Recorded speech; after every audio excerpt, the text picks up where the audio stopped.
Olá, concurseiros. Eu sou Rose Alves e esse é o Pod Concurseiro. O tema de hoje é um dos temas mais importantes no mundo dos concursos, que é o Concurso Nacional Unificado.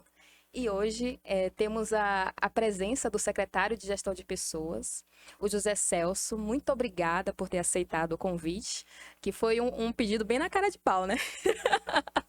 Mas foi muito bem aceito. Que Eu que bom. agradeço o convite, Rose, um prazer estar no seu programa. Obrigada. A gente vai começar com uma contextualização do que é o CNU, pensando no concurseiro que ainda não leu sobre a matéria, às vezes assiste algum vídeo e está em contexto diferente. Mas antes da gente começar, eu quero fazer um apelo, né, para que as pessoas, quando for comentar o vídeo, que tenham respeito, né, pelo órgão, o MGI, pela pessoa do secretário, porque existem opiniões diversas, né? Não é proibido discordar, não é proibido trazer uma nova solução para algum projeto, mas o que está acima de tudo é o respeito. Né? E somos estudantes, né? A gente estuda a Constituição, a gente sabe o valor, né, das instituições e como a gente almeja alcançar um cargo público. Eu acho que isso é a base, né? Quando a gente se torna servidor, sem o respeito, não adianta estudar 15 disciplinas, fazer uma prova, passar por um processo seletivo absurdo, com um monte de concorrente, mas quando é um indivíduo que não tem o respeito pelo colega, nenhuma nota substitui esse perfil. Então, é só um apelo para que vocês tenham respeito, né, quanto ao projeto do Pod Concurseiro, que é um projeto voluntário. Então, todo custo é arcado com o próprio projeto para ajudar pessoas em situação de vulnerabilidade financeira, concurseiros, para alcançar o cargo público. E com a democratização desse acesso, porque eu já fui concurseira, você também, a gente sabe que os cursos nem sempre têm um valor acessível para todos. Viajar para fazer uma prova não é para todo mundo. Eu já estive nesse lugar, já morei em Manaus, sei a distância qual é, o valor qual é de uma passagem para ir para outro lugar para fazer prova. E muitas vezes eu deixei de fazer prova por não conseguir arcar com esse gasto. Então, fazer prova, viajar, para mim era uma questão, sim. Era uma questão de decidir se eu iria concorrer para aquele concurso ou não. Então, fazendo esse apelo, né, para vocês, a gente está aqui com a missão apenas de esclarecer o que é o Concurso Nacional Unificado. Tudo muito bem alinhado com o secretário em relação à forma como fica mais entendível para todos, né? A gente vai usar palavras cada vez mais simples, né, para acessar essas pessoas. E então essa é a missão desse episódio. Então, fica à vontade, secretário, muito bem-vindo. Conta aí pra gente o que é o CNU, né? O que a gente pode esperar dele. Na verdade, você já quase respondeu tudo, né, Rose? Você já começou falando o que é o CNU. Então, o Concurso Público Nacional Unificado foi uma ideia que surgiu no começo do ano, não é? Quando o Ministério da Gestão, diante da possibilidade de abrir vagas, né, abrir autorizações para novos concursos, para novas vagas, aproveitando a PEC da transição, né, que, enfim, eu acho que todo mundo que está nos escutando está estudando, né, para concurso, então já deve estar sabendo que a transição que aconteceu do governo anterior para esse foi uma transição atípica em vários sentidos, e uma delas é que não havia orçamento previsto, né, para o governo atual começar a trabalhar. Isso foi resolvido por meio de uma PEC meio emergencial, que foi aprovada no final de 2022, a chamada PEC da transição, que abriu espaço orçamentário para o governo poder governar. né? Estruturar os ministérios e começar a trabalhar. Então, nessa toada da PEC da transição, houve um espaço orçamentário para a recomposição de quadros na administração pública federal. Então, é aí que tudo começa. Então, com essa oportunidade, o Ministério da Gestão, que é quem centraliza esse trabalho, né, de autorização dos concursos, organizou de um modo muito rápido, inclusive, a seleção dos órgãos e das carreiras que teriam direito, né, a ter vagas abertas em concurso, por uma série de critérios internos que o Ministério usa para isso, e isso redundou em mais de 8.000 vagas abertas em 2023. Né, que é um número bastante expressivo de vagas num único ano. Aliás, eu diria que desde 88, né, desde a Constituição de 88, que é quando o concurso público se torna praticamente obrigatório para se acessar, né, as vagas públicas, poucas vezes deve ter havido episódios desse tipo, né, de tantas vagas num único ano.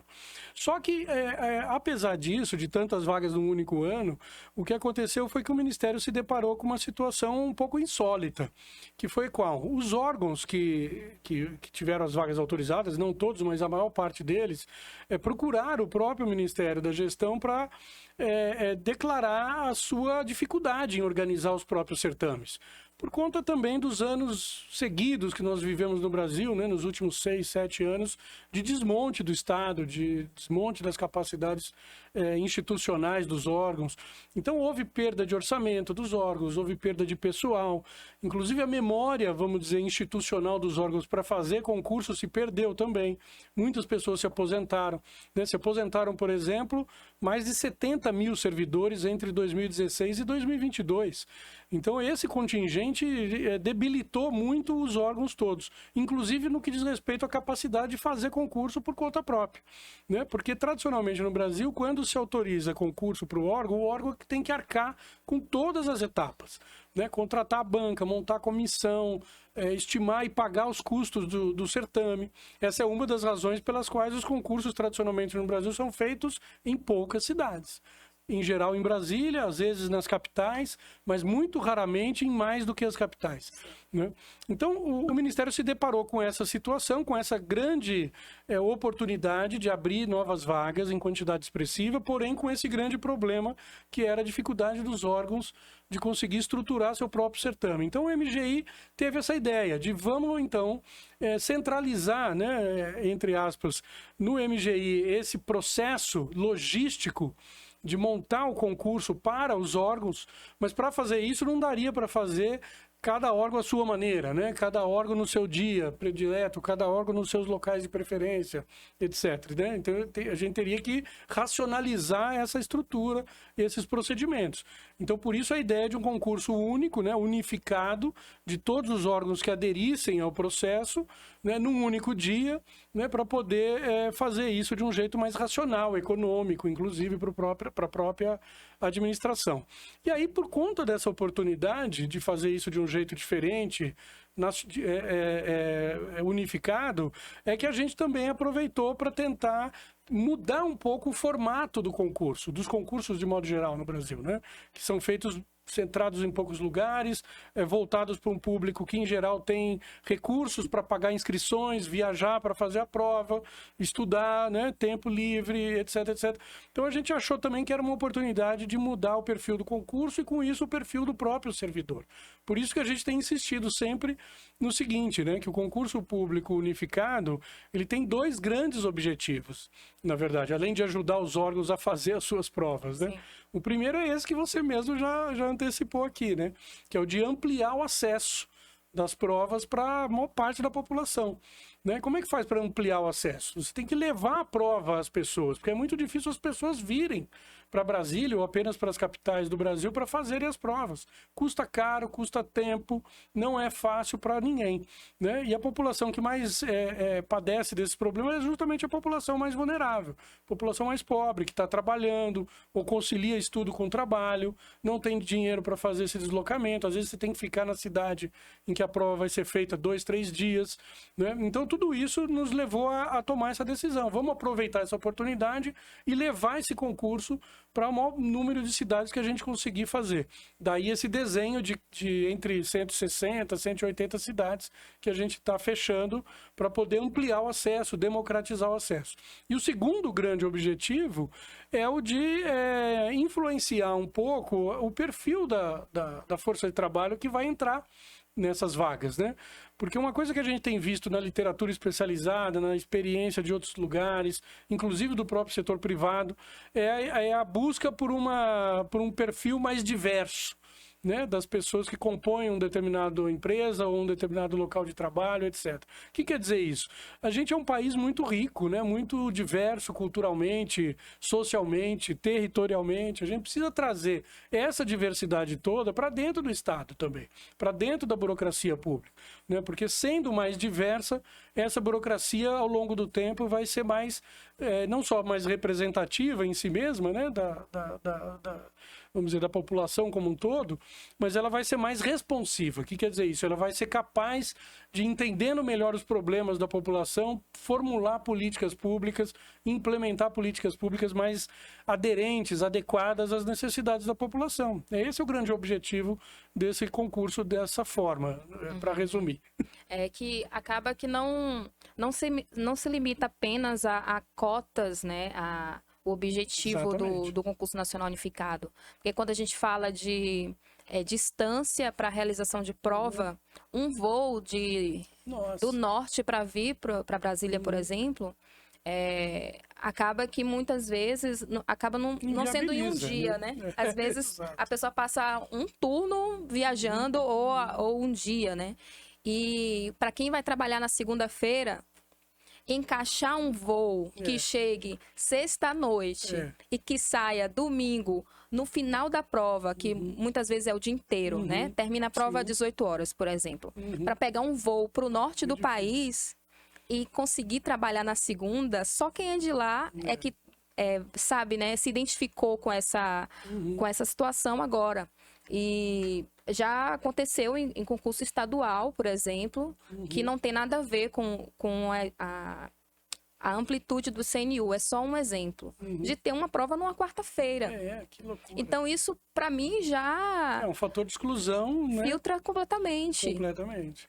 E... é difícil e caro, né, de encarar uma coisa dessa. E a gente tá, assim, falando só de voo, né, mas...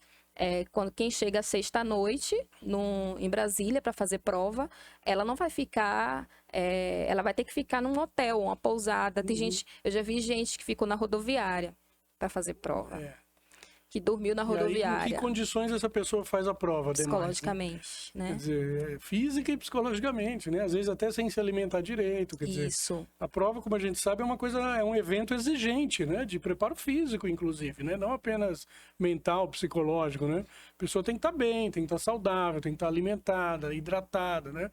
Então, essas coisas todas fazem toda a diferença. Então, nessa distribuição de cidades pelo Brasil, em que a gente está desenhando o concurso, as pessoas vão ter no máximo 200 quilômetros para percorrer entre uma cidade e outra, né? Entre uma cidade pequena e uma média ou grande, onde vai ter a prova, né? Isso vai cobrir, no exercício que nós fizemos para pensar essa distribuição das cidades, a gente chegou a um percentual de mais de 90% de cobertura populacional. Quer dizer, por quê? Porque a população brasileira, a gente sabe, está concentrada em grandes cidades, né? Em cidades médias e grandes.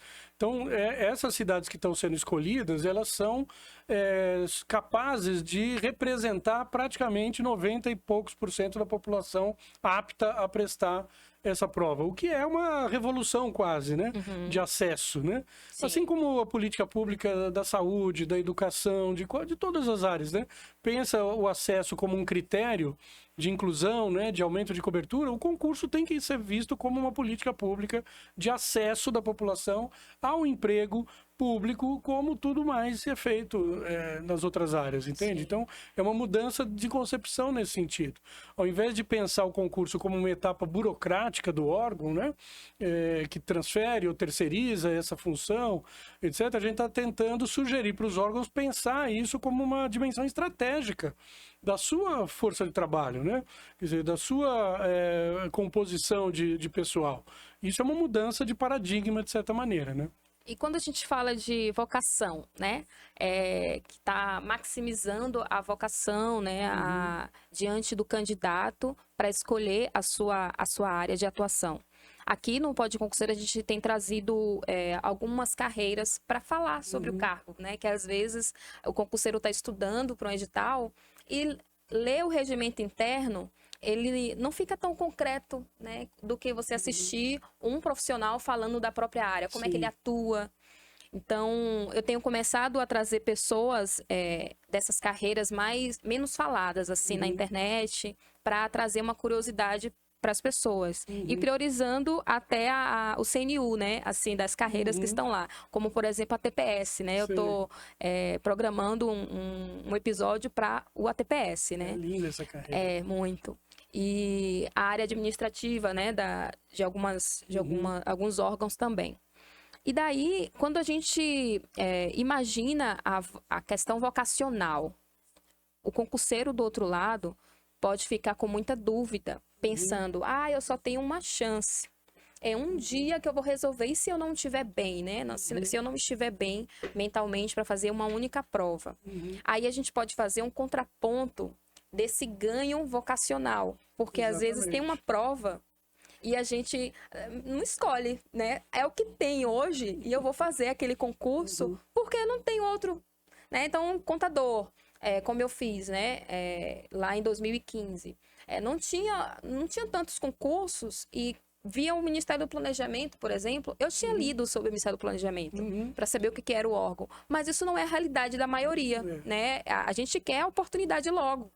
E quando você tem mais de uma opção em um concurso, eu acho que dá mais chance da gente... não, agora eu posso pensar o que eu quero para minha vida. Exatamente. Me identificar. Com base na própria vocação, né? Com base na área de atuação, né? De formação, aliás, né? Onde a pessoa se formou, investiu 4, 5, 6 anos da vida estudando uma coisa para se formar naquilo, né? Então, leva em conta a área de formação e a vocação propriamente para o trabalho profissional, né?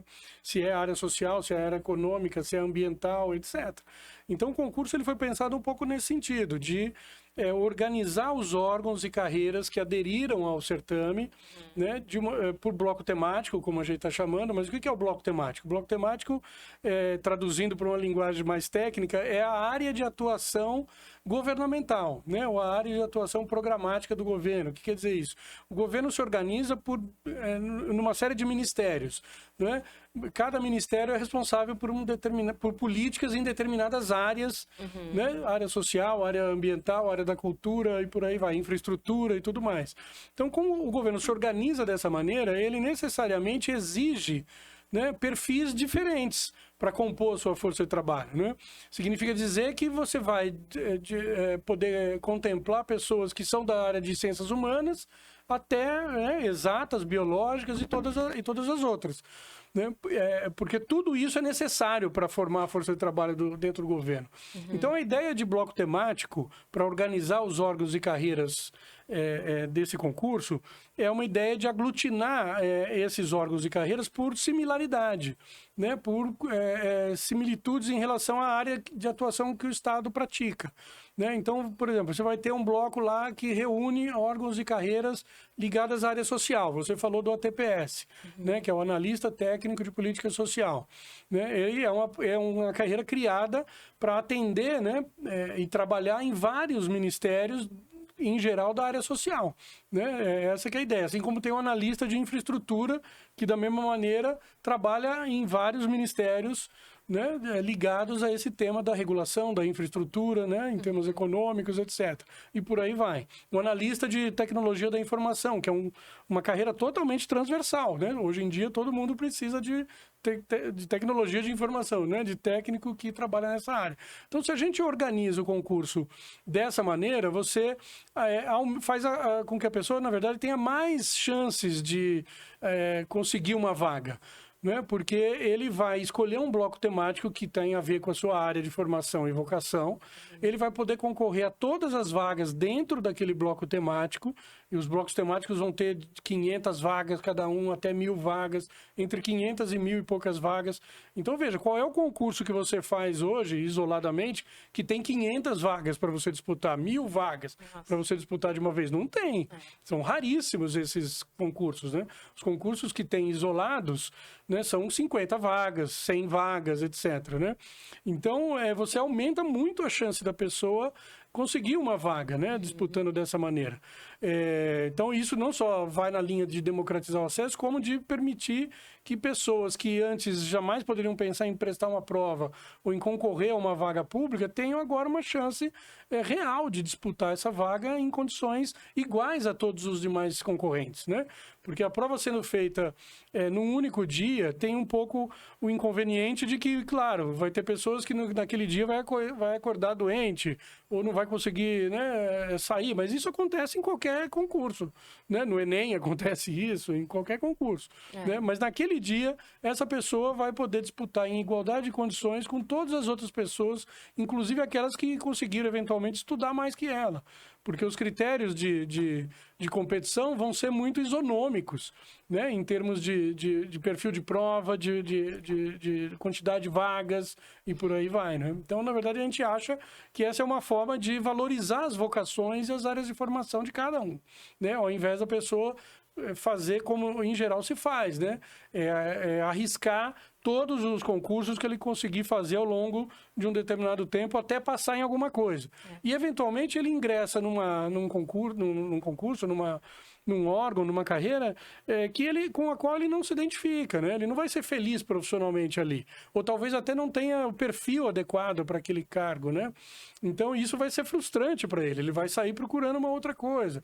Então, esse formato atual, ele já induz a pessoa a escolher de um modo mais racional e de um modo mais, vamos dizer, coerente, a área de atuação com a qual ele mais se identifica e na qual ele tem mais chance, ele acha que tem mais chance de passar, entendeu? E quando a gente fala de uma única chance, um único dia, para quem mora longe, essa pessoa ela não teria, às vezes, nem 10% dessa chance. Exatamente, Porque um concurso, vamos supor que esse quadro de vagas que a gente tem, dos cargos, a maioria, as provas seriam em Brasília, por exemplo, né? Ou na capital, né, de lá. E, às vezes, essa pessoa não conseguiria nem fazer menos da metade desses concursos. E agora ela pode fazer todos. Nesse quantitativo imenso de vagas que foram autorizadas, você tem ali cerca de 40, 60 órgãos.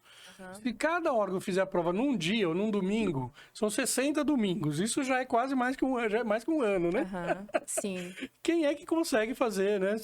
Se fosse radicalizar o argumento, né, de que eu quero fazer todas as provas disponíveis. Você vai ter que estar de 60 domingos disponível para fazer. É claro que vai ter um domingo que vai chover, outro domingo que você vai estar doente. Então, você não vai também fazer todas, né?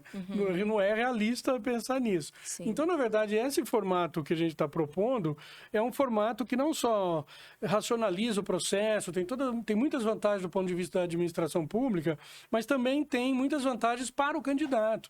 Porque ele vai pagar uma única taxa de inscrição, entendeu? Então, não é só que ele vai se deslocar para um determinado lugar para fazer a prova, que é mais perto da casa dele, que vai ser mais barato, etc. Ele vai fazer isso uma única vez e não várias vezes, né, ao longo do ano. Né? Ele vai pagar uma única taxa de inscrição e concorrer a 500 vagas de um determinado bloco temático ou a 1.000 vagas em outro, entende? Quer dizer, é muito mais acessível, né, do que qualquer formato tradicional de concurso. Eu não sei se quem está escutando, assistindo esse podcast, já teve acesso ao guia referencial do concurso público, né? É um material que está disponível na internet. Sim. Vocês colocam lá no Google, guia referencial do concurso público da ENAP. É um material muito bom, que ele explica até o processo de autorização do concurso, contratação da banca. E ele traz um conceito de ethos público, né? Muito importante e eu acredito que vai estar refletindo no CNU, né? Quando a gente fala de o modo de ser público, Sim. Aí, se você puder falar um pouco do que seria isso no contexto do CNU, né? Tá. O que eles podem estar esperando. Foi bem lembrado isso, Rose, muito legal. O guia, ele foi, na verdade, montado por equipe do MGI, com colegas do IPEA, da própria ENAP, e colaboradores de outros lugares, de universidades. Ele foi pensado e produzido para justamente subsidiar os órgãos, que, como eu falei lá no início, né, os órgãos estavam sem preparo próprio, né, sem capacidade própria de fazer os concursos. Então a gente montou um guia que ensina como os órgãos fazem o concurso, desde montar comissão até contratar a banca, etc, etc. Só que ele também acaba entrando numa parte que é mais orientativa para os órgãos, mas acaba servindo para os candidatos também, em relação aos conteúdos, vamos dizer, desejáveis, né, de uma prova desse tipo, que são basicamente de 3 tipos, né? Essa questão do etos públicos, que você, do etos público que você mencionou, a questão do que a gente está chamando de realidade brasileira e a questão da relação entre as políticas públicas e o desenvolvimento nacional, né? O etos público tem a ver com o perfil das pessoas, no fundo, né? Porque é claro que os concursos são importantes para trazer pessoas escolarizadas, né? Bem formadas na faculdade, competentes, né? Qualificadas no que fizeram ao longo da vida e capazes de trabalhar. Isso é o primeiro e principal objetivo de todo concurso, né? Ser capaz de selecionar pessoas capazes de levar adiante determinados trabalhos complexos. Mas, além disso, a gente precisa trazer também pessoas comprometidas, né, com a sociedade brasileira, né, comprometidas com a esfera pública, né, com o interesse geral do país, com o bem-estar coletivo, né? A gente precisa trazer pessoas íntegras, éticas, né, solidárias. Esses valores são valores subjetivos, é claro, né, mas eles compõem no seu agregado isso que a gente está chamando de etos público, que é uma vocação para o servir, uma vocação para trabalhar dentro do Estado, uma vocação para trabalhar como servidor público, né, que é diferente muitas vezes do trabalhador que vai para o setor privado, que prefere o setor privado, porque o objetivo dele muitas vezes é apenas enriquecer, né? O que é legítimo, claro, numa sociedade, né, capitalista como a gente vive. Mas no caso do trabalho no setor público, o objetivo de quem entra no setor público não é enriquecer. E raramente se enriquece, quase nunca se enriquece, aliás. Não é quem é servidor de verdade e ganha seu salário todo mês. Você tem e briga para isso, luta para isso, para ter um salário digno, né, razoável, suficiente para você atravessar a vida, né, e poder realizar suas coisas também, né? Mas isso está longe de ser uma trajetória de enriquecimento, né? Então, o que motiva uma pessoa a então prestar um concurso público? Além de a estabilidade do emprego, uma renda, né, razoável, etc. É a vocação para o trabalho no setor público, né? Atender a população, prestar melhores serviços, etc., né? Ter responsabilidade, ter compromisso com o uso do recurso público, né? Com a prestação de contas do que faz, esse tipo de coisa. Então, isso é um valor, né? Essa questão do etos público é para a gente um valor muito importante e ele precisa, de alguma maneira, ser contemplado nesse concurso, né? Eu não sei exatamente como isso vai se dar em termos da prova, né? A banca, a comissão organizadora e a banca que vão cuidar disso, mas essa orientação que está no guia é nesse sentido, né? De que isso seja uma dimensão a ser contemplada também no concurso.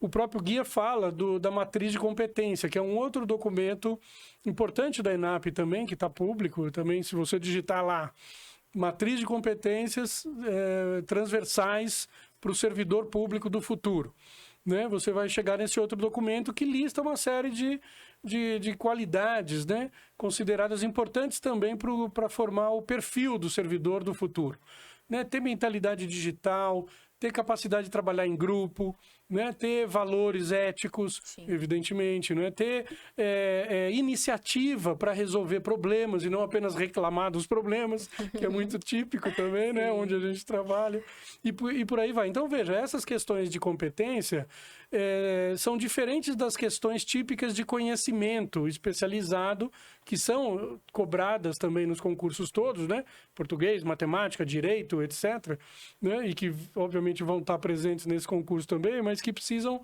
essas questões também mais gerais serem contempladas, né?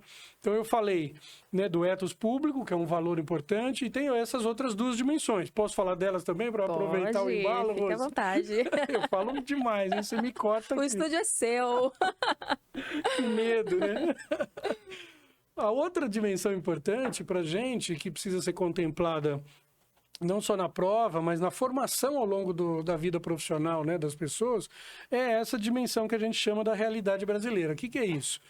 Veja, todo mundo que faz faculdade faz matérias de economia, de direito, de política, né, enfim, de coisas que dizem respeito à nossa realidade cotidiana, né?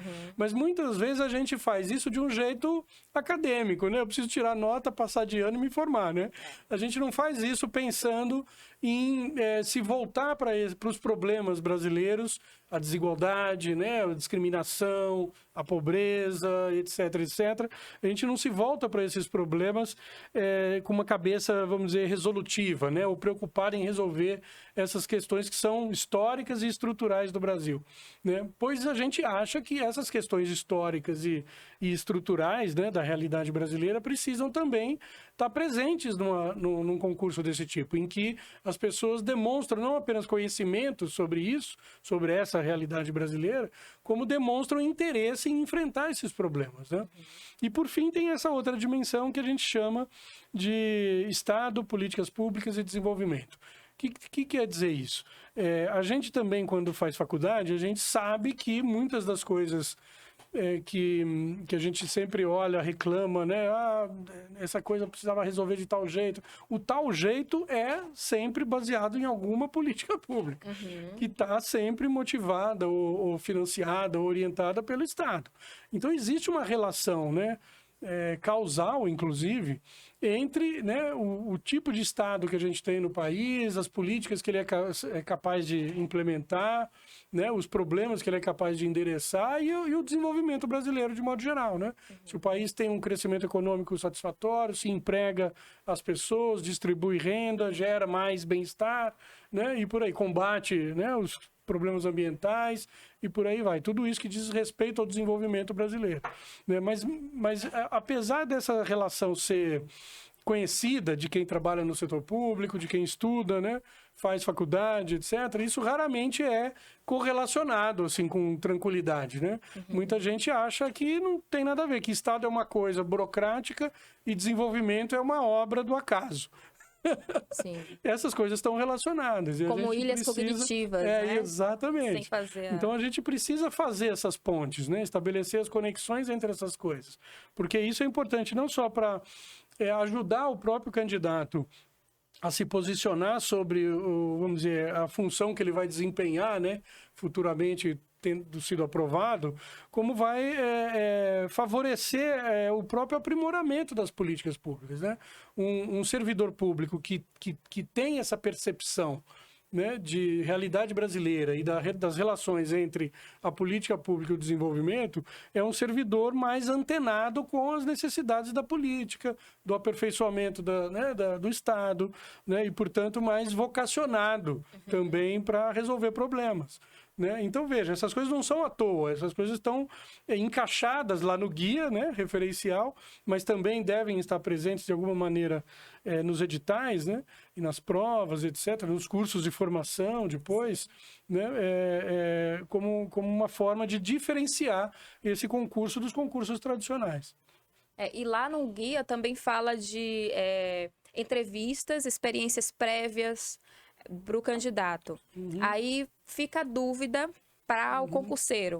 O CNU ele vai trazer essas etapas até onde vai? Embora a gente já tenha a portaria, né, delimitando quais são as etapas do concurso, mas eu gostaria que você falasse qual é o escopo do CNU em relação às etapas, né? Até onde vai. Isso, na verdade, não está escrito nem no decreto, nem na portaria, né, que vai ter esse conjunto de etapas. Isso tem sido comentado muito, né, nas redes sociais, e a gente tem respondido sempre que consegue. Inclusive, o seu programa é ótimo por causa disso, porque a gente vai poder, de novo, explicar essa questão. Porque, veja, o concurso público nacional unificado, ele vai ser organizado como eu já disse, né, por bloco temático. A prova vai ser feita num único dia para todos os candidatos concorrentes daquelas vagas todas que ali estiverem, né, presentes. Essa prova ela vai ter 2 componentes ou 2 momentos. Um primeiro que é comum a todos os candidatos, são questões objetivas gerais para todos os candidatos. E um segundo momento que são provas específicas e dissertativas por bloco temático, que é onde entra a especificidade, né, das áreas, das carreiras, dos órgãos. Essa primeira prova, então, gera uma lista, né, de classificação por nota, organizada por nota, em cada um dos blocos temáticos, e a partir dessa primeira lista se aplica uma segunda fase, entre aspas, que é a fase de títulos. Uhum. Né? Porque pode ter carreira que vai querer botar no edital que vai valorizar se a pessoa tem mestrado ou doutorado, né? Pode ter carreira que prefere, em vez de titulação acadêmica, colocar ou valorizar experiência profissional prévia, né? Da pessoa em determinada área. Né? Isso tudo é comum dos concursos, isso se faz já, não é nenhuma novidade. Então, mas isso também vai estar presente, né, nesse concurso, nos editais, isso vai estar esclarecido para cada um dos cargos, carreiras e etc. Então, aí se aplica essa segunda rodada de ponderações, né, de notas, para gerar uma lista definitiva, né, que considerou, então, o desempenho do candidato na prova, mais a aplicação de títulos. E aí a alocação do candidato na vaga vai levar em consideração o marcador que a gente vai sugerir que seja contemplado no edital, que é o da ordem de preferência do candidato em relação às vagas que ele está disputando, né? Porque como ali tem vários órgãos e várias carreiras, ele pode botar a ordem de preferência dele ali, entendeu? Então essa ordem de preferência vai ser levada em consideração na hora de alocar, né, as pessoas. Agora, isso feito encerra essa fase, né, do concurso. Aí o que acontece? Tem algumas carreiras que exigem, por lei própria da carreira, que haja um curso de formação de natureza eliminatória, inclusive. Né? Então, é uma segunda fase, aí sim, é uma segunda fase de natureza ainda eliminatória. Alguns são classificatórios, mas alguns são eliminatórios, em que o próprio órgão que tiver essa situação, ele vai ter que organizar essa segunda fase por conta dele, mas aí já não com o universo total de candidatos, mas aquele subgrupo que tiver sido, entre aspas, pré-aprovado, né, nessa primeira fase. A mesma coisa para órgãos que tradicionalmente usam entrevistas ou memoriais e outras estratégias para selecionar também, mas sempre numa segunda fase em que o próprio órgão assume essa parte do certame. Eles né? aproveitariam o resultado do CNU para fazer essas etapas específicas. Exatamente. Entendeu? Mas aí essas outras partes mais específicas não já fazem mais parte, né, do concurso unificado. Sim, a pessoa, por mais que ele tenha o curso de formação lá, eliminatório, o CNU ele vai até essa etapa, antes do curso de formação, né? Que tem na portaria, a portaria, pessoal, 6.017, 2023, fala que a responsabilidade do curso de formação é do órgão. Se vocês quiserem conferir no artigo 7º da portaria, aí ele fala que atribui, né, ao órgão essa etapa do concurso, porque às vezes o concurseiro ele ainda não leu, né, não viu as informações na fonte e acaba interpretando, achando que o CNU pode atrapalhar a objetividade de um concurso público, o que não é verdade. Não é verdade. Não. Na verdade, gente, o que acontece? O concurso unificado ele é um concurso como outros. Entende? Ele tem ele segue as mesmas regras de todos os outros, impessoalidade, etc. Inclusive no que diz respeito ao edital. Né? Assim como em todos os outros concursos, o edital é o contrato, né, que o candidato assina com quem está, né, organizando o concurso, para dizer que ele concorda com as regras que estão ali estabelecidas e vai seguir aquele cronograma, aquelas etapas todas. Né? Então, todas essas questões relativas às disciplinas que vão ser cobradas nas provas, né, a questão dos pesos ou pontuações para títulos, todas essas questões que são específicas das provas e do cronograma, né, de condução do processo, as datas da prova e da sequência do percurso todo do concurso, tudo isso vai estar definido, né, no edital. Então, todo concurso é assim, né? O edital é a peça-chave para o candidato levar em consideração. O resto é especulação. Isso, a gente assina a gente paga uma inscrição e está de acordo com as regras, né, que estão estabelecidas ali. Quando a gente fala do concurso em um único dia, seria em um único turno? Isso ainda está sendo, de fato, discutido. Eu acho que isso é uma missão para a comissão organizadora, né? Agora que a gente superou a fase das adesões dos órgãos ao concurso, a gente já tem condições agora de migrar para outra fase do projeto, que é um grande projeto, né? Que é a fase da contratação da banca. Então, isso vai ser feito agora, nesse mês de outubro. Até o final de outubro, a gente deve ter a banca que vai ser responsável por organizar, né, os editais e o certame todo, a logística toda. E aí, isso é um tema para ser discutido lá nesse momento. Né? Mas assim, tem prós e contras, né? Tudo isso tem prós e contras, né? Se for um turno só, facilita muito a questão de deslocamento também, né? De logística das pessoas, né? Se for em 2 turnos, você pode, no mesmo dia, ainda que no mesmo dia, você pode fazer uma prova mais difícil, entre aspas, né? No sentido de mais longa ou mais exigente na questão dissertativa, coisas desse tipo, né? Então, mas isso eu acho que depende ainda da comissão que vai analisar. Algumas provas colocam conhecimento básico pela manhã, poucas colocam conhecimento básico e discursiva e conhecimento específico de tarde, ou só discursiva de tarde. Ajuda também o concurseiro a se planejar, né? E às vezes muito corrido, né? Às vezes a gente não dá tempo que às vezes tem concursos que eliminam o candidato pelo tempo.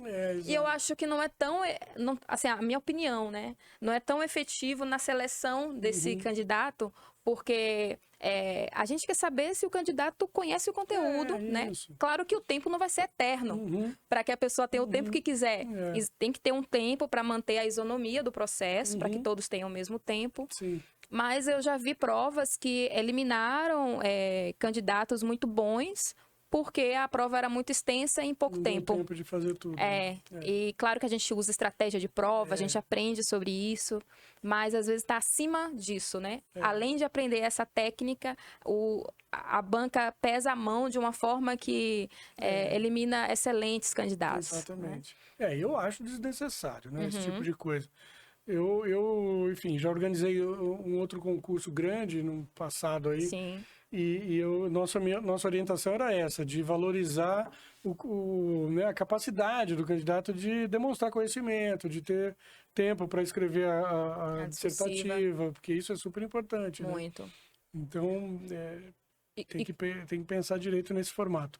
Quando a gente fala de local de realização de provas e local da vaga, né? Para que a gente faça essa distinção, super porque tem muita diferente. gente confundindo esse... Isso é uma confusão que aconteceu no início, mas que precisa ser, de fato, resolvida. Uma coisa é o local de realização da prova, que é isso que a gente está dizendo que está tentando fazer de um jeito mais amplo possível. Em mais de 150 cidades, com certeza, talvez chegando a 180. Né? Então, uma coisa é o local de realização da prova, para facilitar o acesso das pessoas. A outra coisa é o local de exercício da função, né, do trabalho. Aí vai acontecer uma coisa assim, tem alguns órgãos que têm como local de exercício lugares que são fora de Brasília. Nos diversos estados, a FUNAI, por exemplo, está no concurso e tem local de exercício na região norte. Então, se isso já tiver claro para o órgão que ele vai precisar de tantos funcionários em tal lugar, o INSS costuma fazer assim, né, as provas dele, e tem vários órgãos que são assim. Então, isso já vai estar no edital, entendeu? Tantas vagas desse concurso ou desse cargo será para preenchimento no local tal. E os locais estarão definidos no edital. não significa dizer que a pessoa vai se inscrever para prestar a prova para aquele local. Ela vai concorrer com todo mundo às vagas como um todo. Certo. E pela ordem de classificação é que essas vagas em determinados locais serão preenchidas. Entendeu? Porque aí já entra numa política de alocação da força de trabalho, que é uma política do próprio órgão, né? A maior parte das vagas tem como local de exercício Brasília, né? Porque muitos desses órgãos que estão aqui, federais, são órgãos cuja sede estão em Brasília. Mas tem vários que têm órgãos regionais aqui e ali. Então, nesses casos, vai acontecer isso. Onde o órgão já souber quantas e quais vagas serão importantes em tais lugares, isso estará definido no edital. Onde o órgão ainda não souber isso não vai estar no edital, porque isso é uma política do órgão. Quando os servidores chegarem em Brasília, eles vão ser alocados de acordo com a política interna de cada órgão para determinados lugares. E às vezes não é nem em caráter definitivo, às vezes são missões de trabalho, né? Sim. Que a gente costuma fazer muito quando está inserido nesse tipo de ocupação, né? Que pode demorar um dia, um mês, enfim. Aí varia muito com... O concurso do Ministério do Planejamento, que eu fiz em 2015 para vir para Brasília, eu sou de Salvador. Aí eu fiz a prova lá. Ah, tá. Aí no edital já vinha dizendo que era Brasília. Local de exercício Brasília. Então eu já fiz a prova sabendo que... ia mudar para Brasília. Começar do zero em outro estado o órgão ao qual eu pertenço, que eu sou, que é do IPEA, né? Eu sou servidor público do IPEA. O IPEA tem 2 lugares só no Brasil onde tem local de exercício efetivo, né? Que é Brasília e Rio de Janeiro. Entendeu? Então, quando eu prestei o concurso, na verdade nem havia essa distinção entre Rio e Brasília, mas eu optei por ficar em Brasília, né? E tinha pessoas que ficaram em Brasília, mas queriam ter ido para o Rio. E depois acabaram indo e tudo mais. Mas é uma política do órgão, né? Nesse caso, essa alocação. E muitos colocam já no edital essa a maioria essa alocação, onde tem previsão de atuação já em determinados lugares. Por exemplo, o INSS não está nesse concurso nosso, né? Mas só para usar como exemplo. Certo. Porque o INSS, a gente sabe, é um órgão que está super capilarizado, tem unidades de atendimento, né? Postos de atendimento em muitos lugares. Então, o concurso do INSS, em geral, é feito já especificando a quantidade de vagas que eles querem ter, né? Em cada lugar. Então, isso já vem no edital. Da mesma maneira vai acontecer com o nosso concurso. Ótimo, isso é maravilhoso. Discursivas, a gente vai ter discursiva para todos os blocos? Sim. Como eu disse, a prova tem esses 2 componentes, né? Provas objetivas gerais para todo mundo e provas objetivas e dissertativas. Discursivas por bloco temático. Então, se a gente tiver, por exemplo, 7 ou 8 blocos temáticos, haverá 7 ou 8 editais e 7 ou 8 tipos de prova específicas diferentes. Precisamos de um corte aqui bem específico. Então, cada bloco, um edital. E um edital. Repete isso pra gente, exatamente. Que coisa boa. Por que isso? Por que vai ter um edital para cada bloco temático? Porque a gente sabe que, como os blocos estão organizados por área de atuação do Estado, né? Área social, ambiental, etc. Sim. Então, o que acontece? A gente sabe que nessas áreas tem muitos órgãos com especificidades próprias, né? Em termos de área de formação específica para algumas coisas, em termos de querer priorizar determinadas formações ou experiências profissionais em determinadas áreas.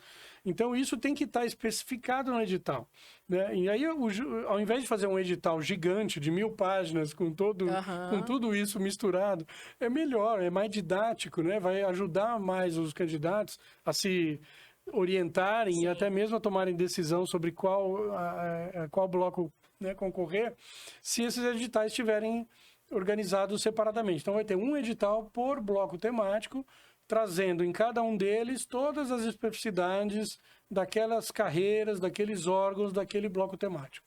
E ganha mais autonomia, né? A área temática ganha mais autonomia para flexibilizar o que é tão específico, né? Isso, exatamente. Isso é uma notícia muito boa. Porque a ideia não é acabar com as especificidades, né, das carreiras e dos órgãos, as competências próprias de cada coisa e tal. Não é essa a ideia. A ideia na verdade, valorizar isso de uma perspectiva mais vamos dizer, vou usar uma palavra difícil, reflexiva, mas que quer dizer isso, né? O candidato ele tem que ser capaz de transitar naqueles temas todos que estão ali naquele bloco temático.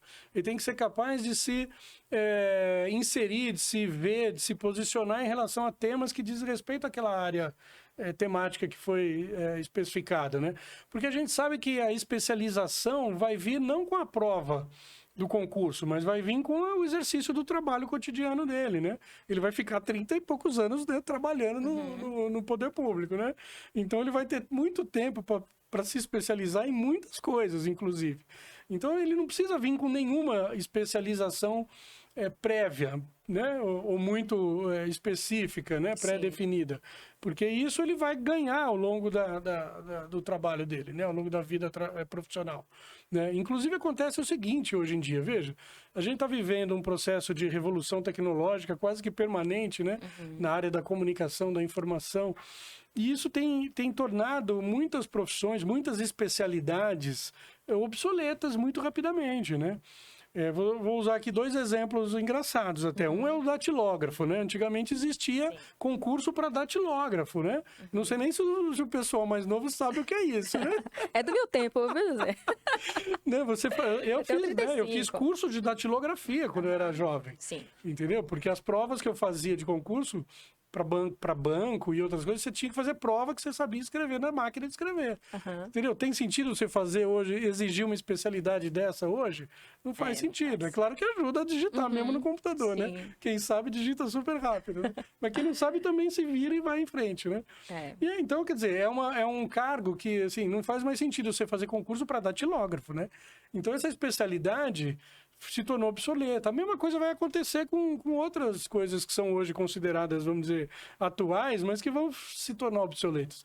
Então, o que acontece? Você não pode fazer uma prova exigindo especialidades que você sabe ou que você imagina que vão se tornar anacrônicas, né? Ultrapassadas, velhas, antigas, em desuso, né? Obsoletas, né? Em pouco tempo, ou ao longo de 30 anos. Imagina como vai ser o trabalho no setor público daqui 30 anos, entendeu? Eu, graças a Deus, já vou estar aposentado, né? Mas para quem estiver entrando agora, vai ser um mundo totalmente digital, interconectado, as ferramentas de trabalho vão ser diferentes das nossas atuais, entendeu? Então eu não preciso exigir eu preciso exigir que a pessoa tenha, vamos dizer, abertura, né? Cognitiva, né, e espírito aberto e etc, iniciativa para entrar nesse mundo digital, né, transitar com facilidade nesse mundo digital, que é uma coisa que os jovens todos têm, né, hoje em dia, né, mas eu não preciso exigir que ele saiba mexer no computador XYZ ou no aplicativo XYZ, isso é bobagem, entendeu? A especialidade que ele vai precisar construir ao longo da carreira vai ser dada pelas circunstâncias do trabalho dele, né? Pelas necessidades do trabalho dele. E acaba que o concurso, a gente entra muito com o conhecimento teórico, né? E é tudo muito rápido. Muitas vezes até no pós-edital a gente aprende ali para fazer a prova, mas no dia a dia, na hora da atuação, é aí que a gente vê a necessidade de aprofundar os temas, porque fica tudo muito superficial. Exatamente. Né? Por isso que existe escola de governo, né? O ENAP, por exemplo. Excelente. Na verdade, no governo federal, as pessoas nem sabem disso, mas existem 14 escolas de governo, de vários órgãos, Embrapa, IBGE, enfim, vários órgãos têm a sua escola própria, né? A ENAP talvez seja uma bem conhecida porque é uma que atua em muitos órgãos, né? Em âmbitos e tal. Então, e a escola de governo é importante para isso, para manter o servidor atualizado com as tecnologias, com o conhecimento, né? Com a teoria, né, com a experiência prática ao longo da sua vida de trabalho, que vai ser de 30 e poucos anos, né? Então tem que isso estar contemplado. Aproveitando esse gancho da ENAP, né? Hoje são 10 de outubro de 2023. Aí saiu uma matéria falando o curso de 250 horas na ENAP, né? Essas 250 horas, o que seria? Tipo, para depois do CNU, aprovado, aí no exercício, o servidor já em exercício, cumprir essas 250 horas para todas as áreas temáticas, inclusive a intermediária. Como é que seriam essas? Então, isso também ainda está sendo desenhado, né, nessa combinação aí do MGI com o ENAP, porque como agora só recentemente aqui a gente fechou as adesões, então agora a gente sabe qual é o perfil, né, das vagas, dos órgãos, das carreiras. Então, isso é que a ENAP vai agora pegar e usar para desenhar esses cursos. Mas qual que é a ideia? A ideia é a seguinte, o concurso público, ele é uma etapa, ele é só a primeira etapa de um processo muito longo, né, de formação do servidor, que culmina lá longe com a sua aposentadoria daqui a 30 e poucos anos. Não é isso? Então, nesse processo mais amplo, no qual a gente insere o concurso, a gente tem que inserir também, junto com o concurso, o curso de formação, o curso de ambientação do servidor no seu local de trabalho e, se possível, até uma outra dimensão, que é a própria alocação inicial do servidor no local de trabalho. Né, que são coisas muito interligadas umas com as outras. Porque o que acontece? Muitas vezes a gente brinca, né? A gente fala que o servidor cai de paraquedas no órgão, né? Termina o concurso, faz um curso ou uma coisa qualquer e já vai trabalhar, chega no dia de trabalho lá, descobre onde é a sala, quem é o chefe e alguém já dá um serviço e começa a trabalhar. E é assim que acontece, né? E às vezes cai numa área nada a ver. Nada a ver, entendeu? Então esse cair de paraquedas é ruim.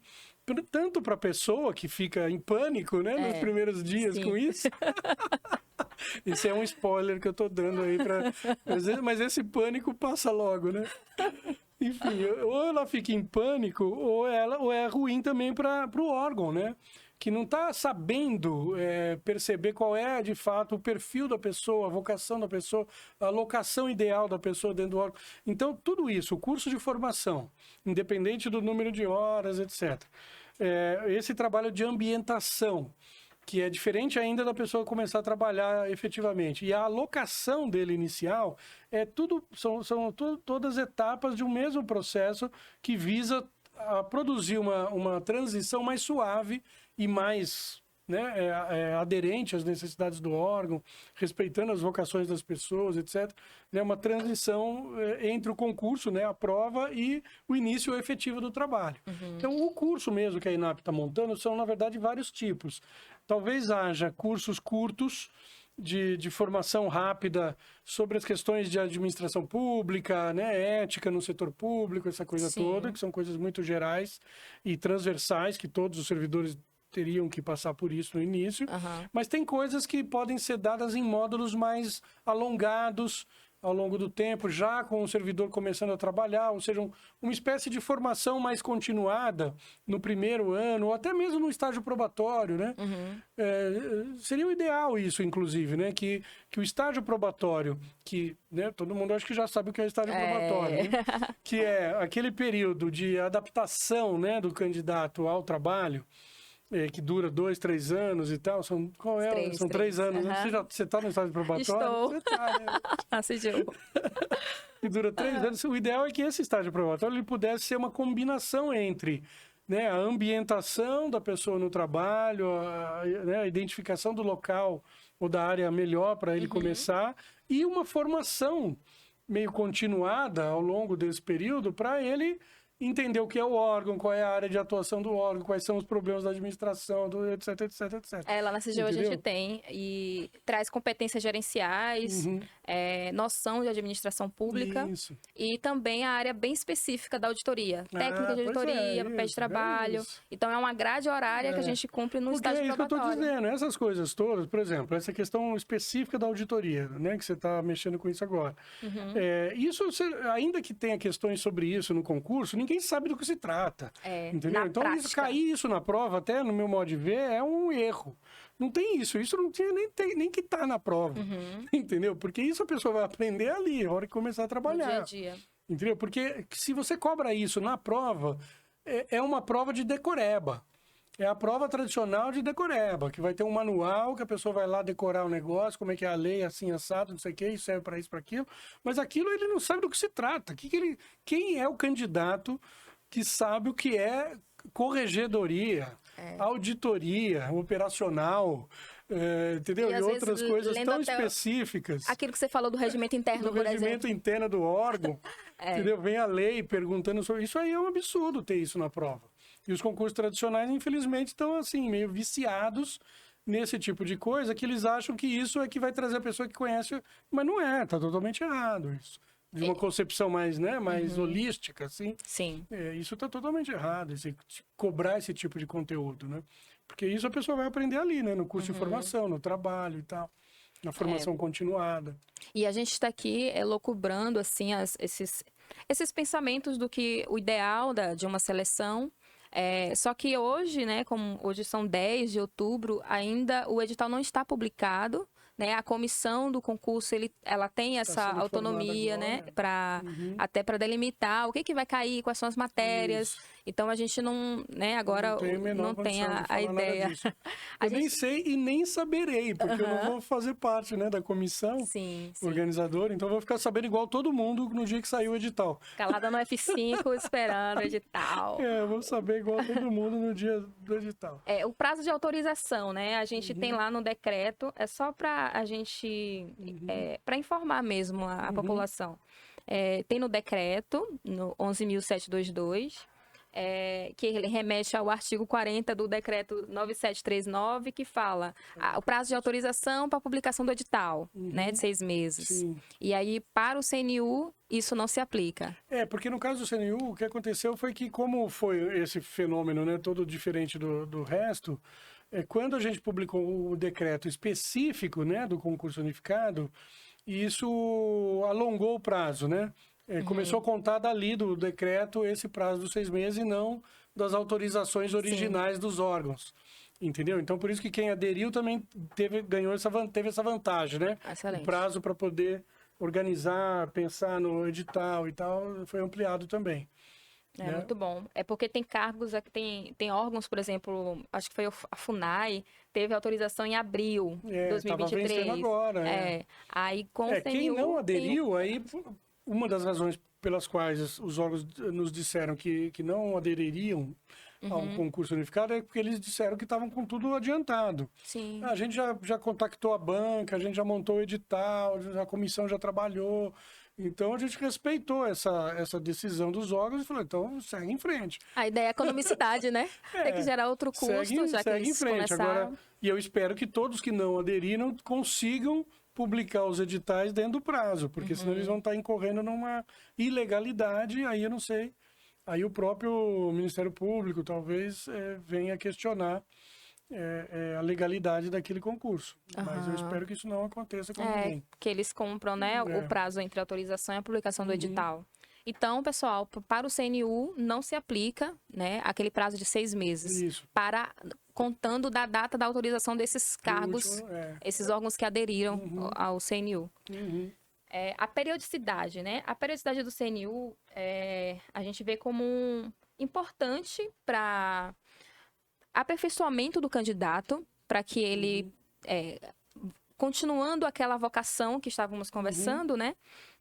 Ele se identificou com uma área do bloco temático, que a gente tem a versão do bloco temático anterior, né? A gente vai ter uma nova. Ele até virou o papel aqui. Até escondi aqui para não vazar. E daí, o candidato que não conseguiu passar nesse CNU, né? E que ele se identificou muito com uma área determinada. Ele quer continuar estudando para o próximo edital, que isso acontece com a maioria dos concurseiros, né? E a periodicidade do CNU acaba sendo muito importante para o lado do candidato, claro. né? E para a administração pública também, para que ela se organize, se planejar, né? E tem uma previsibilidade para a renovação do seu quadro, né? De servidores. Então, a gente pode esperar o CNU como, assim, então, de periodicidade? Pois é, isso ainda é um pouco uma incógnita também, mas a gente já começou a pensar nisso, né? Porque, por exemplo, já tem um conjunto de pedidos de concurso lá no Ministério da Gestão que precisam ser processados agora, né? Então, a gente, assim que a banca agora do CNU for contratada, a gente vai agora, no meu caso, né, eu vou voltar minhas atenções para o próximo, para as autorizações dos próximos concursos que vão ser autorizados para 2024 e talvez com realização em 2025, igual esse agora, né? Foi autorizado em 2023, mas a prova vai ser efetivamente em 2024. Então, talvez aconteça a mesma coisa o ano que vem. E muito provavelmente a gente vai tentar aperfeiçoar o modelo, né? Claro. Vai ser a primeira experiência, vai ser agora, né? A gente vai tentar aperfeiçoar aquilo que seja possível. Até vai ter um trabalho de acompanhamento, de avaliação de todo esse processo, da implementação, para a gente poder ter elementos para aperfeiçoar. E a ideia é poder organizar um outro certame nesses mesmos moldes, né? Eu até, pessoalmente, eu tenho uma visão até mais radical, assim, desse processo, sabe? Eu penso que no futuro a gente vai conseguir, talvez, espero, organizar um tipo de concurso desse tipo, de você fazer, periodicamente, concursos nacionais unificados, de 2 em 2 anos, por exemplo, etc., em que você monta o cadastro, né? O banco de aprovados, né? Certo. Independente de ter orçamento ou ter vaga autorizada, etc., você faz a prova de 2 em 2 anos. E na medida que o órgão vai precisando, né, ou pedindo vagas e etc., essas vagas vão sendo puxadas desse cadastro, como é o próprio SISU, né, o Enem e o SISU, né, que você faz todo ano a prova e a vaga, né, e o candidato disputa as vagas daquele ano. Algo parecido com isso. Isso encurtaria o tempo de contratação de um servidor de 1 ano e meio, mais ou menos, que é como é hoje, entre o órgão pedir a autorização ser dada, sair o edital, fazer a prova, etc, etc, etc. É mais ou menos 1 ano e meio que leva, né? Você encurtaria esse tempo para 3 meses, por exemplo.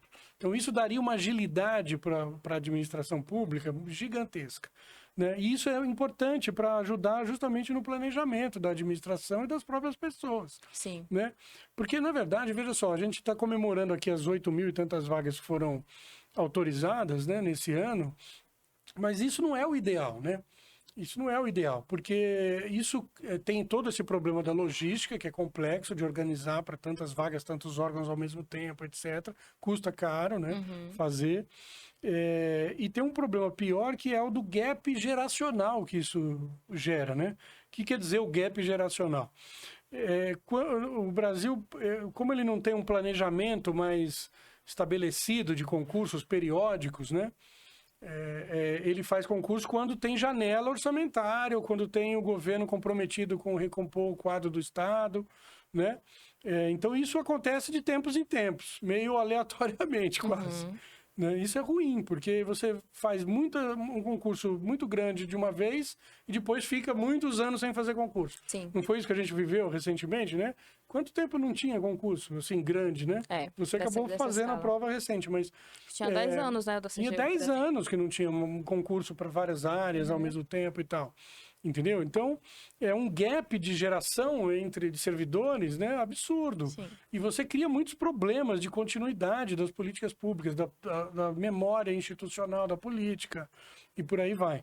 Então, essa questão do gap geracional é terrível, é um problema para a administração pública. Para resolver isso, precisava ter isso, uma periodicidade mais regular dos concursos, independente de ter a vaga na mão ou não, né? Porque uma coisa é você organizar o certame, que é a parte mais complexa de tudo, né? Você lançar construir o edital direito, né? Não ter nenhum problema, fazer a prova, dar tudo certo, homologar o resultado. E aí os órgãos precisando, né? Ou sendo chamados a determinadas missões, podem recorrer a esse cadastro. Poderiam, né? Num formato ao futuro ideal. Ao futuro. Isso seria o ideal, entendeu? Na minha cabeça é um pouco esse o desenho que a gente imagina, né? Para os próximos, futuro. Né? Então, esse do CNU seriam... Né? O piloto de um modelo novo, né? Como foi o Enem, né? O Enem, porque todo mundo está falando, né? Que esse concurso é o Enem dos concursos. Sim. Mas qual que é a inspiração do Enem? É essa, de você fazer uma prova nacional. O Enem é mais de 1.000 cidades, né? Ao mesmo tempo. Fazer uma prova nacional num único dia também. Na verdade, são 2 dias, né? São 2 domingos seguidos. É agora, né? Em novembro, inclusive. E você montar um banco, né? Eu não vou chamar de aprovados, porque é um banco de candidatos a vagas universitárias que, com a nota que a pessoa tirou, ela pode disputar a vaga aqui e ali. Ela pode não conseguir num lugar, mas pode conseguir com a mesma nota em outro lugar. E isso demorou mais de 20 anos também para se consolidar, né? Esse modelo do Enem. Porque a gente lembra que em 99...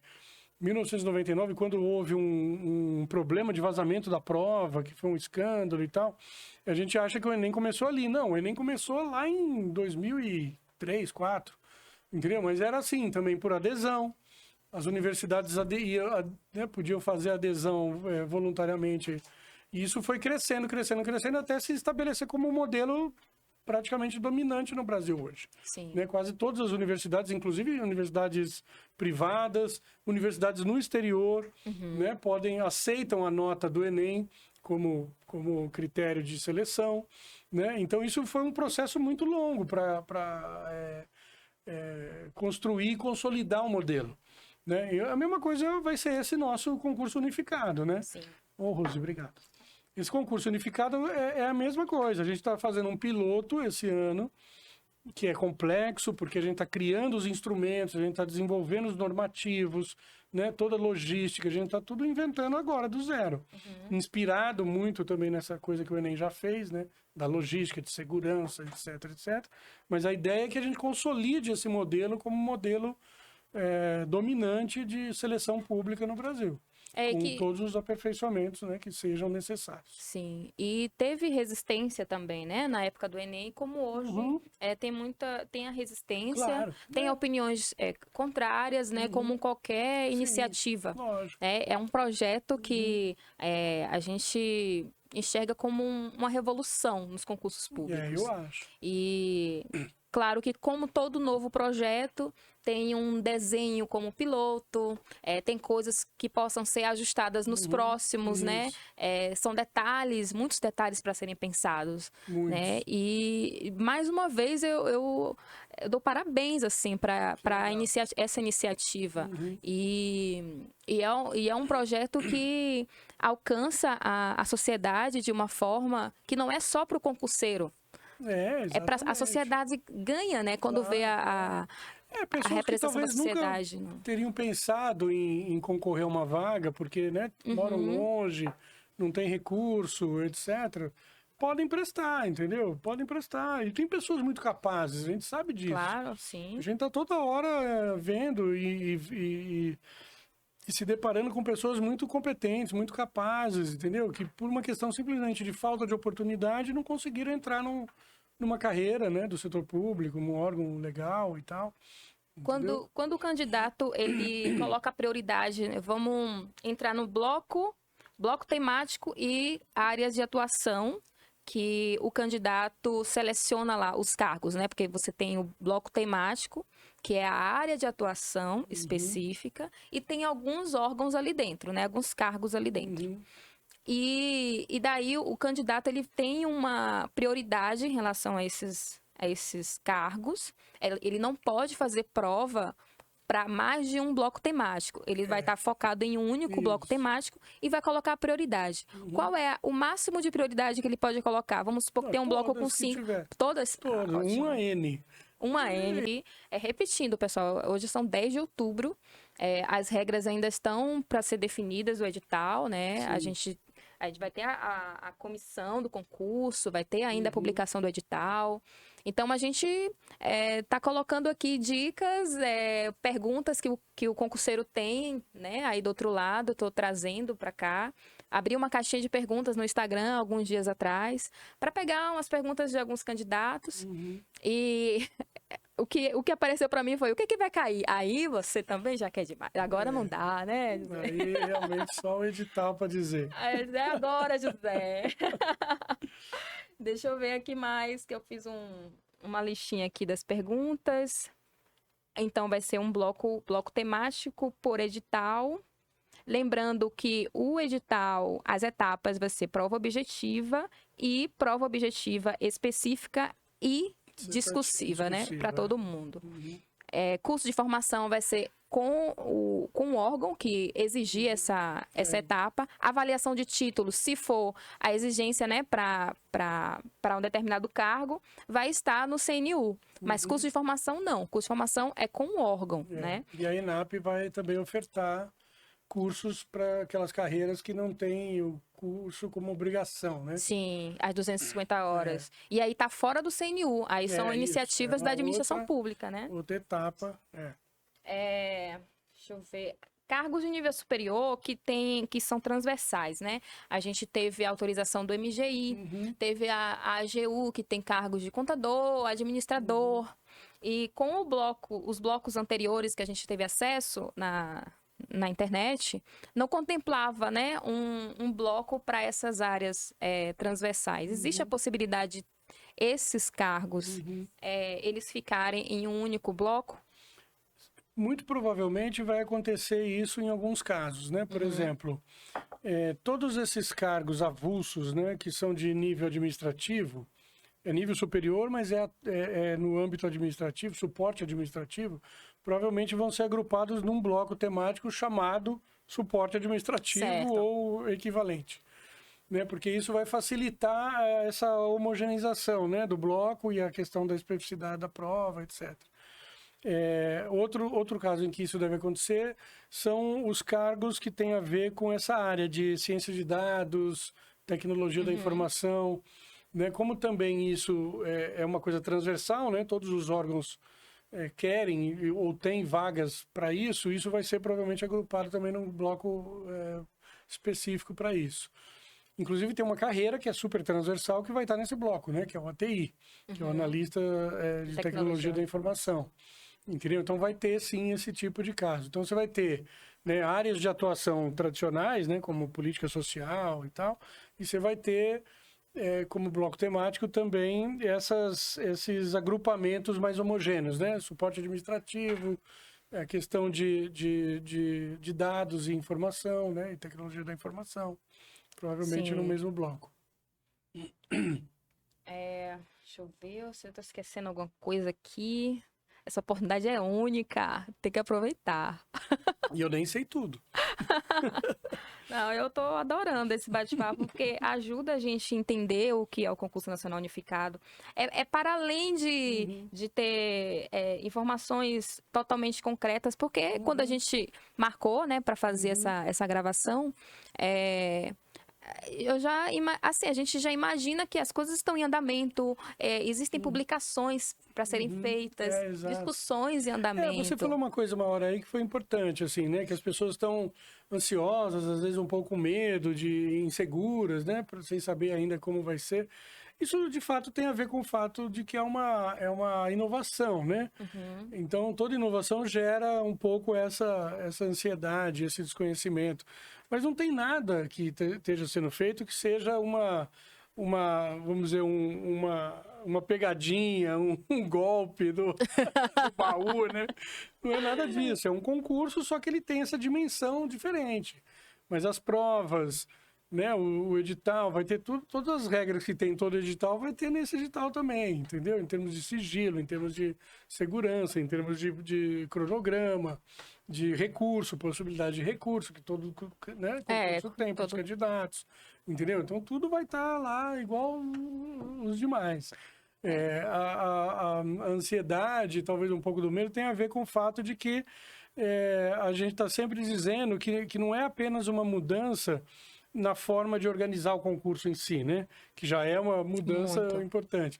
Mas é também uma mudança na forma de conceber a prova, no sentido de que a gente tem falado isso, né? É mais importante do que aferir a hiperespecialidade da carreira do órgão, é você aferir as competências ou a capacidade do candidato de se posicionar em relação aos temas daquele bloco temático, né? De escrever uma dissertação, né, coerente, bacana, né? Porque os temas também não vão ser específicos no nível, né, de um órgão ou de uma carreira só, né? Vai ter que ser uma questão mais geral, então, daquele tema, né? Daquele bloco temático. Então, isso vai abrir para o candidato a possibilidade de se expressar de uma maneira não apenas, né, conteudística, assim, nesse sentido de ter decorado coisas de manual para responder. Ele vai poder se expressar com o que ele tem de experiência, com o que ele aprendeu na faculdade dele, com a vocação e os interesses que ele tem em relação ao tema. Sim. Entendeu? Então, isso eu acho que abre também uma possibilidade maior até, né, para os candidatos. Os temas da discursivas, claro, né, que a gente não... É muito cedo, né, para falar disso, mas a ideia é que seja o mesmo dentro do bloco, em um bloco específico, Você vai ter questões diferentes, né? Para pôr bloco temático. Por bloco. Sim. Mas aí dentro do mesmo bloco, pode concurseiro lá, a gente vai fazer o mesmo tema de discursiva. De discursiva. Então, isso também eu acho que é uma questão que ainda vai ser decidida na comissão, né? Lá na banca. Porque tem vários... Eu mesmo, quando prestei concurso, você tinha, eu acho que duas ou três questões, você podia escolher uma para responder. Sim. Entendeu? Era uma prova comum para todo mundo, mas as dissertativas tinha 2 ou 3 temas e você podia escolher. Tem concursos que fazem assim, né? E tem outros não, que vão lá e cravam um tema para todo mundo, né? Ah, então, sim, da área específica, né? Que você então, fala. isso eu acho que ainda pode mudar. Né? Pode mudar. Eu acho que essa é uma missão para a comissão. Que vai tratar disso. Porque eu lembrei, assim, que às vezes tem algum concurso de analista administrativo, área de contabilidade, TI, administração. Aí, na hora da discursiva, vai cair uma discursiva para contabilidade específico para minha área. Aí, a discursiva do administrador. E vamos supor, né, se esse não sei bloco se vai dar de suporte... ser tão específico assim, né? Para ter tantas provas assim. Eu acho que não vai dar para ser assim, mas... Eu sou simpático a ter, por exemplo, 2 ou 3 opções de questões, né? Mas não sei como é que vai ser. Isso é um mistério. Meu Deus, muito bom. É muita coisa ainda que está sendo, né, concebida. Você mesmo falou disso, né? E é verdade. Como é um piloto, é uma inovação, a inovação ela vai sendo construída ao longo do processo, né? Ela não nasce pronta, né? Sim. Então, a gente está criando a inovação, é isso. Então, os blocos temáticos, nas próximas semanas, a gente vai ter notícias de mudanças dos blocos temáticos, seja na quantidade de blocos e órgãos que compõem esses... O quantitativo de vagas, o tipo de vaga, né, de cargo e tal, dentro de cada bloco. Sim. E quiser deixar uma mensagem até para acalmar o coração do concurseiro, porque tá achando que vem uma prova de outro planeta que vai ter pouquíssimo tempo para se preparar tá democratizando o acesso, mas está limitando porque eu não vou ter tempo de me preparar. Aí pode ficar à vontade. Gente, não é nada disso. Vocês vão continuar estudando como estão estudando, se inteirando dos temas, leiam o guia referencial que a Rose lembrou aqui, que é uma dica boa. Porque ele foi feito para os órgãos, mas ele serve para os candidatos também, em termos da concepção, né, que está lá e tal. Continua estudando e vai dar tudo certo, entendeu? Não tem nenhum bicho de outro planeta que vai aparecer do nada, uma coisa fora do padrão. Não, é uma prova como toda prova de concurso, né? Exige preparo, mas exige também, né, paciência para fazer, disponibilidade para entender o que está sendo... né, colocado, como em toda prova. Então, confiem em vocês, em si mesmos, né? Apostem nessa proposta que ela vai dar certo. Ai, que bom. Alivia, né? Alivia a ansiedade um pouco, a gente fica pensando... Pinta a situação bem pior, né? Tem um pessimismo. O concurseiro já tem essa coisa. Mas essa ansiedade, ela vale para qualquer concurso, né? Assim, todo mundo, mesmo sabendo que o concurso é feito assim há 1000 anos, fica no dia, né? Aí vem uma banca examinadora. Não come, não sei o quê, né? Aí vem uma banca examinadora que a gente nem imaginava antes. E tudo isso é um motivo de pânico. Não é uma exclusividade do concurso nacional, né? Sim. E eu lembro que a ministra, né, a Estela, falou na coletiva de imprensa, né, que vocês estavam. E você que não vai... Não, eu estava no presencial. Aí, mas depois eu assisti, né? Tem lives do MGI, pessoal, desde o início da divulgação do projeto. Eu acho interessante assistir também. Teve a da última semana com a adesão dos órgãos, né? Isso. Que foi uma coletiva que alguns cursinhos puderam estar lá, né? Fazendo perguntas. Foi bem interessante também. E então é isso. Aqui foi um bate-papo para trazer o contexto do CNU, né? O que é o Concurso Nacional Unificado. Trazer um alento para o coração do concurseiro também, porque o que é desconhecido causa medo, né? E por mais que a gente não tenha assim as regras totalmente definidas do edital, mas quando a gente entende o contexto desse projeto, né, ouvir um pouco mais a sua fala, sem cortes, né, de fora do contexto, que às vezes o concurseiro tá lá no Instagram e tá vendo coisas. e interpretações diferentes do concurso nacional unificado acabam espalhando notícias que não são infundadas, né? O fato de discordar do concurso nacional unificado é normal, mas aquilo que eu falei no início do episódio, né? Eu peço, assim, é um apelo mesmo que as pessoas elas respeitem as instituições, podem colocar os comentários no YouTube do que vocês não concordam, e isso ajuda, né, a própria administração até olhar outros pontos de vista mesmo, mas o ponto de vista contrário ele é sempre bem-vindo, mas a falta de respeito não. Né, para a instituição e para quem está à frente, né, do projeto, que é um projeto que está pensando na sociedade como um todo. Então, eu quero agradecer a sua participação. Eu estou muito feliz do Pod Concurseiro estar sendo porta-voz de um projeto tão importante para o país, né, que a gente, aqui no Pod Concurseiro, tem um propósito muito forte com a ajuda, né, de concurseiros em vulnerabilidade financeira, para acessar os concursos públicos, né? Com conteúdo gratuito aqui no podcast, mas também tem outras iniciativas rodando em paralelo, né? Que é ajuda direta para o concurseiro. Então, estou agregando bolsas de estudo, né? De alguns cursinhos, mas existem critérios que estamos selecionando para ajudar esse concurseiro de baixa renda a ter um pouco mais de acesso ao primeiro concurso público. Né? Então, essa é a missão, um desejo que nasceu no meu coração e que vida longa, né? Ao Pod Concurseiro, ao propósito. Então, muito obrigada, secretário. Tudo de bom, boa sorte para vocês. É um projeto maravilhoso e tem muita gente que está torcendo para que esse projeto dê certo. Que legal, inclusive eu. Que bom que você gostou e entendeu a proposta na sua amplitude, né? Porque não é só uma prova, né? Sim. É uma forma de selecionar diferente, né? Sim. E eu achei também muito legal essa pegada sua de tentar ajudar as pessoas com isso, de ter essa pegada social no seu trabalho, no seu programa. Fiquei muito feliz de conhecer isso, ter tido essa oportunidade também aqui. Que então bom. É isso, acreditem nas suas formações e nas suas vocações. Esse é o segredo para ir bem nessa prova. Ótimo. Então, até o próximo episódio, pessoal. Obrigada.